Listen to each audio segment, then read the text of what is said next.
السلام علیکم ورحمۃ اللہ وبرکاتہ۔ آج ہم ایک حرف کو ایسے سیکھیں گے، اس حرف کو پڑھنے کا طریقہ سیکھیں گے جس میں چھوٹی سی سین لکھی ہوئی نظر آ رہی ہے صاد کے اوپر۔ اس کو ہم صاد پڑھیں گے یا سین؟ تو انشاءاللہ اس ویڈیو میں ہم اس حرف کو صحیح سے پڑھنے کا طریقہ سیکھیں گے۔ اکثر لوگ اس حرف کو 99% لوگ غلط پڑھتے ہیں، تو انشاءاللہ اس ویڈیو میں ہم اس حرف کو صحیح سے پڑھنے کا طریقہ سیکھیں گے۔ کروڑوں درود و سلام حضور صلی اللہ علیہ وسلم پر اور ان کی اہل و عیال پر۔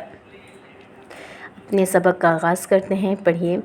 بسم اللہ الرحمن الرحیم۔ وَإِلَى السَّمَاءِ، وَإِلَى سین میں سیٹی لائیں گے کیونکہ سین سیٹی والا حرف ہے۔ سما پہ مد ہے تو ہم 5 الفی مقدار کھینچ کر پڑھیں گے۔ اکثر لوگ پڑھ لیتے ہیں وَإِلَى السَّمَاءِ، مطلب سین کو سا پڑھ دیتے ہیں، تو یہ بالکل غلط ہے۔ تو ہم نے سین کو اس کے مخرج سے ہی پڑھنا ہے، کیونکہ سین سیٹی والے حروفوں میں سے ہے تو اس میں سیٹی آنی لازمی ہے۔ تو ہم پڑھیں گے وَإِلَى السَّمَاءِ کیف، کیف یا لین ہے، یا لین کو نرمی سے پڑھیں گے۔ کیف وَإِلَى السَّمَاءِ کیف۔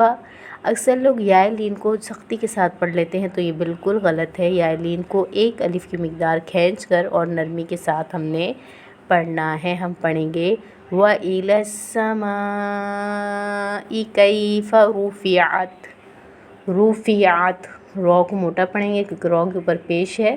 رُفِعَتْ وَإِلَى لام کو اس کے مخرج میں روک دیں گے کیونکہ لام ساکن ہے۔ ہم پڑھیں گے وَإِلَى الْجِبَالِ، جِبا با کے ساتھ الف مدہ ہے تو 1 الف کی مقدار کھینچ کے پڑھیں گے۔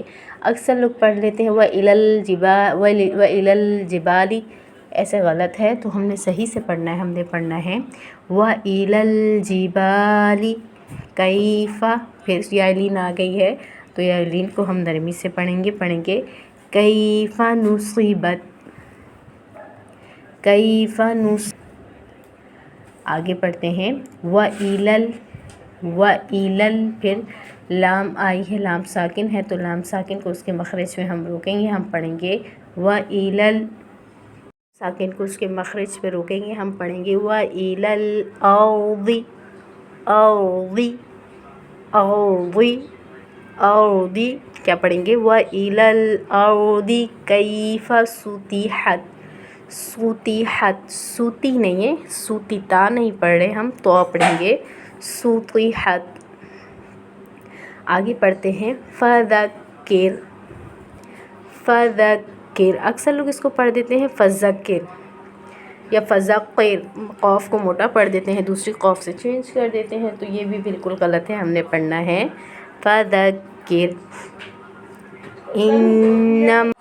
انما نون میں غنہ کریں گے کیونکہ نون مشدد حالت میں ہے اور میم پہ مد آ رہی ہے، چھوٹی مد ہے تو چھوٹی مد کو ہم 4 الف کی مقدار کھینچ کر پڑھیں گے۔ اکثر لوگ مد غنہ کرنا بالکل چھوڑ دیتے ہیں، تو یہ غلط ہے، کیونکہ جب تجوید سے پڑھنا ہے تو ہمیں ان سب چیزوں کا خیال رکھنا پڑے گا۔ ہم پڑھیں گے انما آنت، پہ ہم کیا کر رہے ہیں، اقفا کر رہے ہیں کیونکہ نون ساکن ہے اور اس کے بعد حروف اقفا میں سے حرف تا آ رہا ہے۔ ہم پڑھیں گے آنت مذکر، کیا پڑھیں گے مذکر، ذال ضربی والا ہے تو ضربی سے پڑھیں گے مذکر۔ آگے پڑھتے ہیں لست علیہم، علیہم بمسیطر، اس پہ دیکھیں سین بھی لکھا ہوا ہے اور صاد بھی لکھا ہوا ہے۔ صاد کے اوپر چھوٹی سی سین لکھی ہوئی ہے، تو اس سین کو اکثر لوگ پوچھتے ہیں کہ پڑھنا جائز ہے یا ناجائز ہے، یا ہم اس کو پڑھ سکتے ہیں یا نہیں۔ تو پورے قرآن پاک میں ایک یہ حرف ہے، اس میں سین اور صاد دونوں پڑھنا جائز ہے۔ ہم بمسیطر بھی پڑھ سکتے ہیں اور بمسیطر بھی پڑھ سکتے ہیں، ٹھیک ہے۔ سین اور صاد دونوں پڑھنا جائز ہے۔ جزاک اللہ خیرا۔